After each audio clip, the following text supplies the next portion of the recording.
واغفر لنا ذنبنا يا واسع الكرم إلهي أنت تعلم كيف حالي واغفر لنا ذنبنا يا واسع الكرم محمد سيد الكونين والثقلين.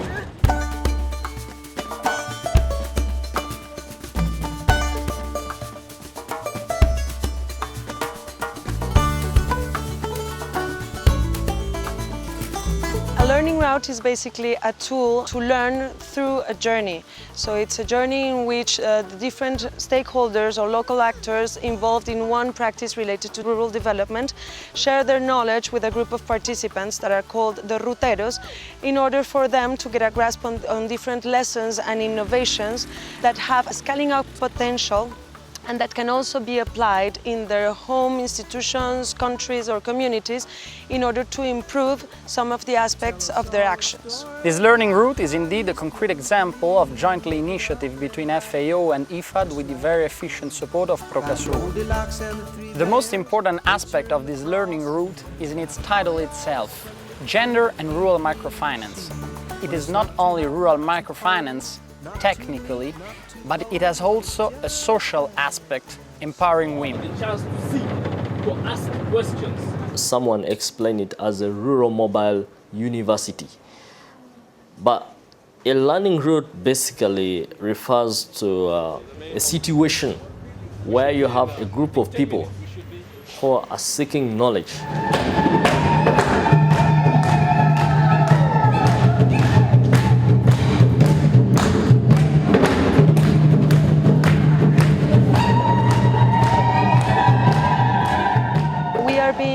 Hosted by 4 main case studies. The idea is that we're going to see some of the services, products and new approaches that they have developed to mainstream gender in their services. The knowledge has been trickling in from the north coming to the south. It has been observed that even in the south, there is knowledge which can be taken up to the north or anywhere.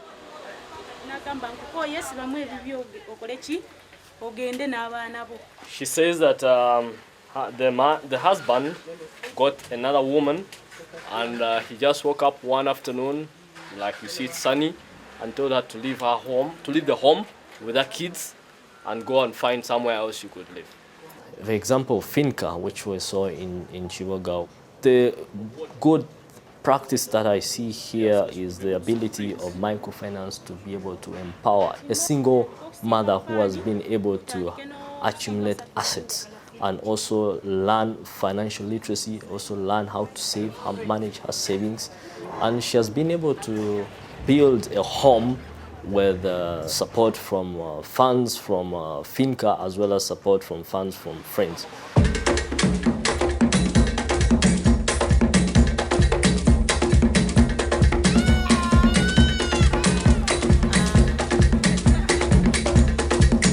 Other interesting cases that we've been able to see along the way is the case in Bokonzo, which is the mountains in Kasese, where we've been able to see a group of illiterate women who have been able to express themselves in the form of drawing diagrams and showing you their vision, what they want to achieve in the next 5 years.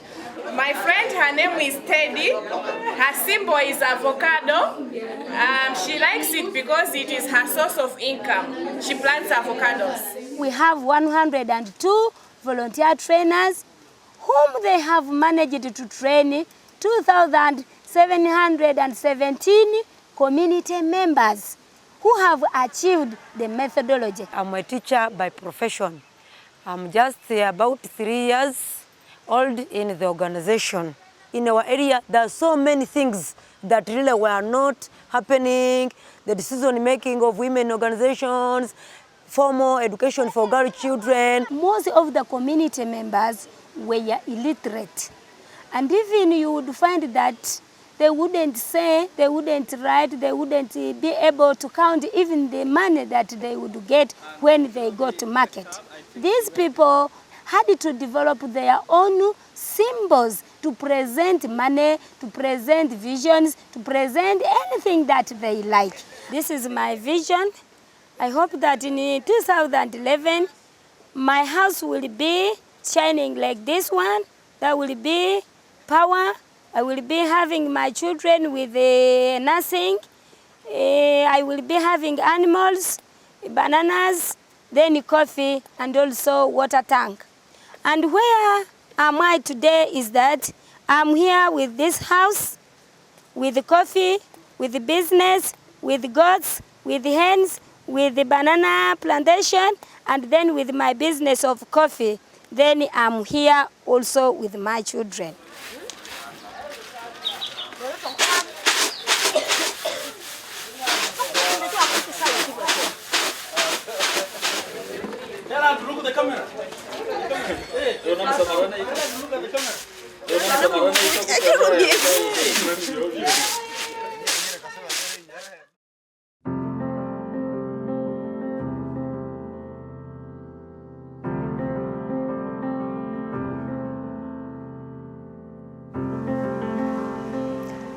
The learning route methodology is excellent in many ways.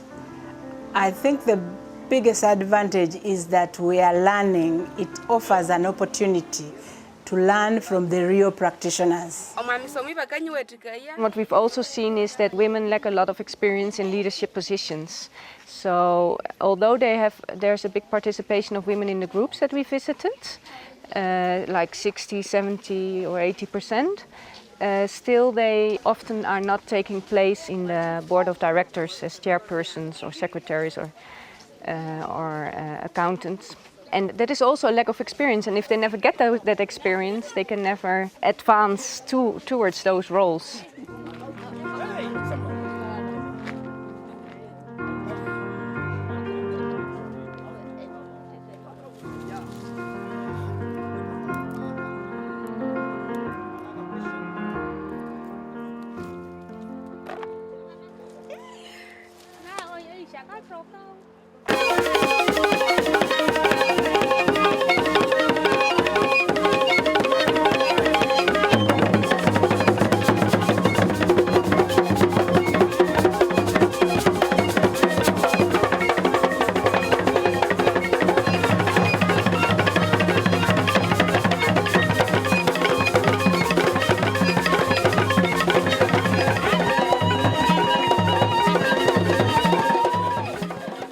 In terms of access to microfinance services, in the individual system, someone was to offer some kind of collateral, maybe a piece of land, maybe some tangible asset. But when it comes to the group lending system, which most of the microfinance institutions have adopted, you have a group of people normally who are homogeneous, who live in the same community, know each other, and they decide amongst themselves who should form the group. That is, there's self-selection among the groups. When they come to form this group, they scrutinize each other in terms of the kind of business that they're doing, and they are able to lend to each other with the concept of trust. The most important thing is the social capital, where people are able to bond with each other and also they are able to network with each other. Everything you have to watch, it is dramatized. And I'm finished. And I was showing the woman or the wife where the money is, and also the woman tried to explain where she keeps the money. Muno, walikuwa na ensaka eno? Ensaka. Kutamu sente daife? Ya malwa. Twarere.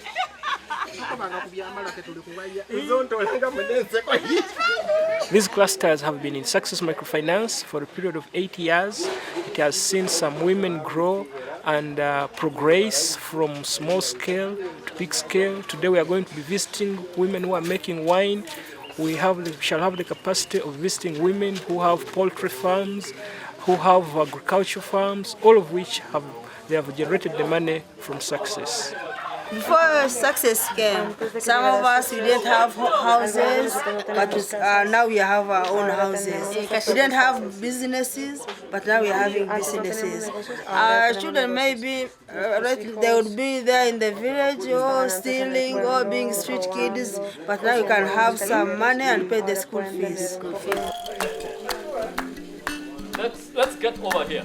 Let's get over here. It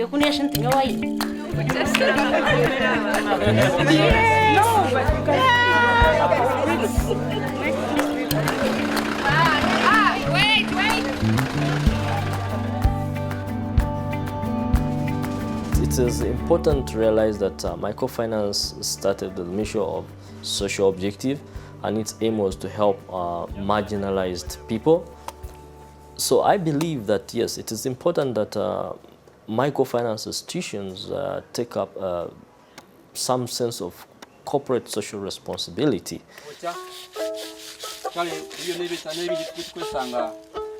En esta visita nos han dado la oportunidad de plantear un plan de innovación para mí y para lo que espera mi institución de esta ruta.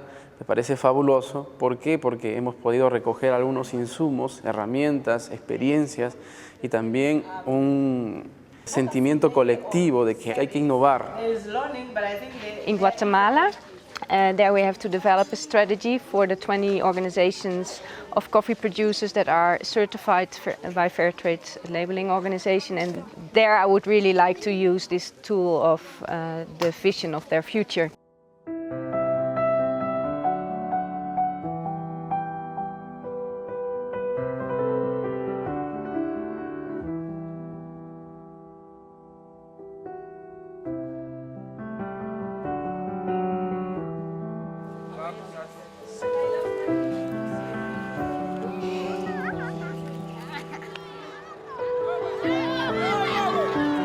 The importance of these cases that we are visiting is actually that they have come up with this definition of gender where it's not about women or men only. It's about an equality between the sexes and between the genders that actually enables them to establish a more equilibrated relationship. Esa es la verdadera política pública que pueda hablar de género e inclusión. No solo es de poner a la mujer adelante o si está más atrás, empujarla para adelante. Creo que hay que fortalecer un liderazgo genuino, un liderazgo que comparte, que acompaña, que enseña y que a la vez puede delegar cosas. Y ese liderazgo tiene que ver siempre con conversar con el otro, ¿no? El socio, el ahorrista o el que saca el crédito, sentarse y conversar con el otro. Entonces, ese diálogo no hemos sentido que haya habido en la ruta, ¿no? Entre los casos que hemos visitado. Whoever has a challenge as a woman should not lose hope, should always know that change will come, but struggle for sensitization and attending seminars, then change will come.